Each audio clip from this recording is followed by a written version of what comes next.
Komisi 8 DPR RI bersama tim dari Kementerian Sosial Republik Indonesia serta Kementerian Agama dan BPBD melakukan kunjungan kerja ke Kota Sorong dengan agenda pembahasan masalah-masalah yang terjadi di pemerintah Kota Sorong pada Senin tanggal 10 Oktober tahun 2022. Dalam sambutan Wakil Ketua Komisi 8 DPR RI Dia Pitaloka menjabarkan bahwa dengan pembahasan DPR RI Pusat ada beberapa pemekaran di provinsi baru tentunya ada dinamika dan perkembangan serta masukan-masukan dinilai diperlukan percepatan.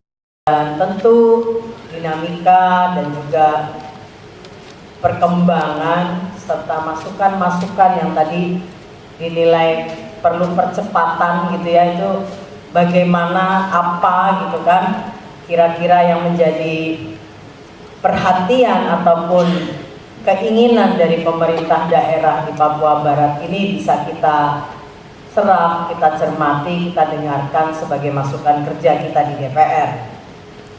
Dalam kesempatan ini saya juga ingin menyampaikan salah satu fungsi kerja kita di DPR adalah fungsi anggaran. Komisi 8 DPR RI pada tahun 2022 telah mengesahkan, kita ini sampai bulan kemarin rapat anggaran ya dengan mitra-mitra kerja Komisi 8, yaitu ini juga menginformasikan bahwa ada beberapa poin alokasi anggaran, misalnya untuk Kementerian Agama RI ini sebesar 66.453.208.486.000 rupiah. Nah, ini tentu bagaimana tadi kalau Kementerian Agama, saya juga baca tadi di beberapa catatan menyangkut perlunya penguatan kantor pelayanan haji dan umroh yang baru 3 kabupaten, lalu juga kondisi KUA yang perlu banyak penguatan gitu ya. Selain itu anggota DPR RI fraksi PDIP Jawa Barat Sely Andriani Gantina saat memberikan masukan untuk para wisata jika memang dibutuhkan maka saya merekomendasikan wisata yang jadi potensi defisit buat negara kita maka kita harus membantu dan memfasilitasi apa yang dibutuhkan oleh pemerintah daerah Kota Sorong Papua Barat. Untuk itu saya meminta untuk yang berada di wilayah timur Indonesia jangan sampai terpecah belah. RR menyangkut wisata. Nah, kalau memang ini dibutuhkan, maka saya sangat merekomendasikan karena ini menyangkut wisata yang memang menjadi potensi devisa buat negara kita, maka kita harus juga membantu memfasilitasi. Mencatat bahwa terkait dengan sumber daya manusia yang ada di Papua Barat, saya salut Pak, meskipun ada di ujung Indonesia, ternyata tidak kalah dengan yang ada di barat. Karena mungkin ada STPDN juga di Papua sini. Bahkan kalau saya bilang kualitas SDM ASN yang ada di sini mungkin lebih baik dibandingkan yang ada di wilayah barat. Dari mulai tadi menerima dibandingkan yang ada di bagian barat. Jadi mohon saya mengapresiasi bapak-bapak yang ada di sini, jangan sampai kita terpecah belah ya Pak ya. Kita mensupport yang ada di sini. Dan yang terakhir terkait dengan haji, insya Allah yang menyangkut haji kita akan upayakan melalui Ibu Pimpinan bahwa untuk Indonesia Timur terutama hanya untuk menjadi 2 kloter kayaknya nggak susah Bu Pimpinan. Mungkin kita bisa mengupayakan menjadi 2 kloter, suku-suku bisa menjadi 3 kloter ya. 3 kloter menjadi 1.200, jadi waiting listnya tidak terlalu lama. Terima kasih banyak. Wassalamualaikum warahmatullahi wabarakatuh. Wakil Ketua Komisi 8 DPR RI Dia Pitaloka seusai memberikan sambutan kepada pemerintah Kota Sorong, ia menjelaskan kepada awak media bahwa setiap sebelum masa reses pihak DPR RI melakukan kunjungan ke daerah-daerah khususnya di wilayah Papua Barat.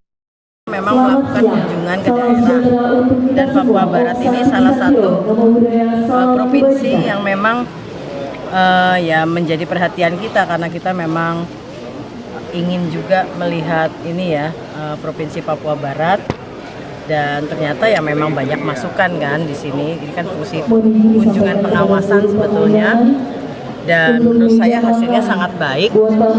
Kita bisa mendapatkan informasi pertama tentang bagaimana ternyata Kota Sorong ini meja makannya berada di rawan meja sudut bencana itu, Pak. banjir, Sekali lagi wisata yang cukup penting di daerah timur Indonesia, dan kedua beberapa kebutuhan penunjang terhadap layanan sosial seperti misalnya balai sosial, lalu juga layanan keagamaan, misalnya kantor pelayanan haji dan umroh tadi, lalu permintaan kuota ditambahkan dari 1 kloter menjadi 2 kloter. Nah, ini masukan-masukan yang kami terima. Selain itu juga Papua Barat ini cukup terkenal dengan tingkat toleransi yang sangat baik, dan tadi ada juga aspirasi kami terima menyangkut penyelesaian pembangunan Masjid Raya, dan kita juga ke sini memberikan bantuan-bantuan rumah ibadah, ada gereja, lalu juga tadi ada PLHUT, ada kantor KUA, tadi ada bantuan lumbung sosial juga dari Kementerian Sosial. Biasanya musim-musim begini kan banyak banjir, sehingga perlu juga kami sampaikan logistik kebencanaan.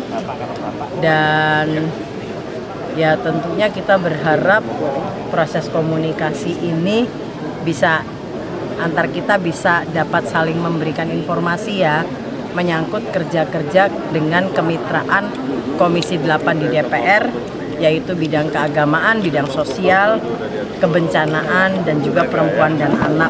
Tadi juga salah satunya dari Kementerian Pemberdayaan Perempuan dan Anak itu menyampaikan Papua Barat bisa mengusulkan adanya dana alokasi khusus bagi pendampingan korban kekerasan terhadap perempuan dan juga untuk perlindungan anak. Ini menurut saya sangat bagus sekali gitu, dan kita melihat semangat yang baik dari Pemda di Papua Barat dan khususnya Kota Sorong, dan semoga ya langkah kita ke sini Komisi 8 DPR RI bisa juga memperkuat dan membantu dengan adanya sinergi komunikasi yang akan kita sampaikan nantinya kepada mitra-mitra kerja komisi yang sesuai bidang-bidang tadi.